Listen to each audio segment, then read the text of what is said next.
one of the most fundamental things that you can do to protect yourself when it comes to data security is making sure that you have good, secure passwords. Passwords carry over into almost every aspect of what we do with technology, from the moment that you log into your computer in the morning to your social networking accounts, to your various mobile devices. So making sure that you're taking a good, solid approach to developing your passwords will help ensure that you're secure across all of your technology use. Unfortunately, we tend to have pretty bad habits when it comes to passwords. Not only do we come up with really simple passwords that would be pretty easy to guess or to break, I think one of the most common passwords is actually the word password, for example. But we also have bad habits when it comes to how we store those passwords. It's all too common for people to have the sticky note either on their monitor or maybe somewhat hidden underneath the keyboard that lists their password for their computer and maybe the passwords for a lot of the commonly used services that they use on their computer. Unfortunately, people know where to look for those post-it notes, and if you've got them written down like that, you're really at risk of being compromised. So it's important that we have good habits around passwords, and it's important that we develop good passwords to begin with. So what makes a strong password? Well, there are a few rules that generally are recommended for coming up with a secure password. You may have heard these before. It's things like having upper and lowercase characters.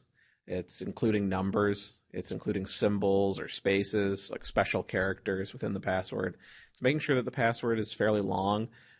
These days, most people suggest that your password should be 15 characters long. That's gone up just about every year. There's a new suggestion. It's gone from 8 to 10 to 12 to 15 now. Longer is better. And finally, it's important that your passwords be unique. You want to avoid using the same login and password for every service and every device. When you do that, you really run the risk that a single password becomes compromised and you end up with a domino effect where somebody is able to access a wide variety of devices or accounts.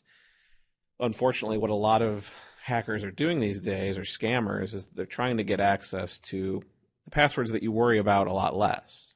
So if you're using a greeting card site, or if you're using, some simple little innocuous tool online that you don't think very much about, they try to go in and break those passwords where the security may be less comprehensive. And their hope is that you're using the same password and username combination on other accounts. So if they break into that greeting card site, they can then take that information and go try to log into your email or into your bank account where there really is sensitive information. So again, it's important to have unique passwords. Now let's take a quick look at two different password options. The top password option looks like what we often see thrown around as an example of a secure password. It's complicated. It includes all the different categories that we mentioned of upper and lowercase and numbers and symbols. And it's also sort of incomprehensible, which we tend to naturally assume means it's secure. But the reality is that this is actually not a very secure password. And its big weakness is that it's not very long. And the other major problem with it is a practical problem, which is that it's impossible to remember. This is why we end up writing our passwords down in post-it notes and putting them on our monitor. It's because we can't remember our passwords because we've come up with something ridiculously complicated. Now, on the bottom, you have something that seems like, at first glance, it isn't terribly secure because these are recognizable words. We can read this and understand what it means. But it's quite long. It contains all the same characters that we're talking about, upper and lowercase and numbers and symbols. In this case, the symbol is a space. And it's also secure in that while it's memorable to me, because these are street addresses that have a specific connection in my mind, these are meaningless words to other people. So it becomes quite easy for me to remember while being difficult for other people to guess. It's long. It contains all the different security factors that we're looking for. And actually, if you run both of these passwords through one of the various online calculators that tell you how long it would take to crack a password under a brute force attack, the reality is that the top password can be broken in a matter of minutes. And most calculators estimate that the bottom password would take centuries to guess with current computing technology. So really, throw out the notion that a password has to be indecipherable to be secure. just make sure that you're meeting these basic criteria that we've outlined and that you're keeping the password long. And if you can, make it a passphrase that's something that you can remember so that you're not having to turn to things like the sticky note on the monitor.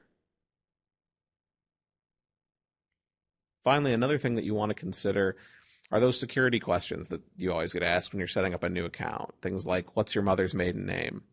Unfortunately, a lot of these standard questions that get thrown out, the answers are information that may be public record or information that could be easily obtained by scrolling through your Facebook account or looking through your Twitter account.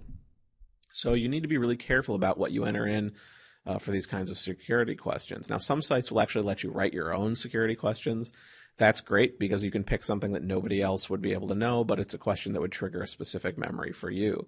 One thing I would advise, if they give you standard questions like these, like what's your mother's maiden name, there's actually no obligation here to be honest. You can lie and make up some other name, something that you'll remember, obviously, but it doesn't have to be the actual mother's maiden name. It just has to be something that if you're asked this question because you've forgotten your password at some point, you'll be able to recall the answer so that you can recover your lost password.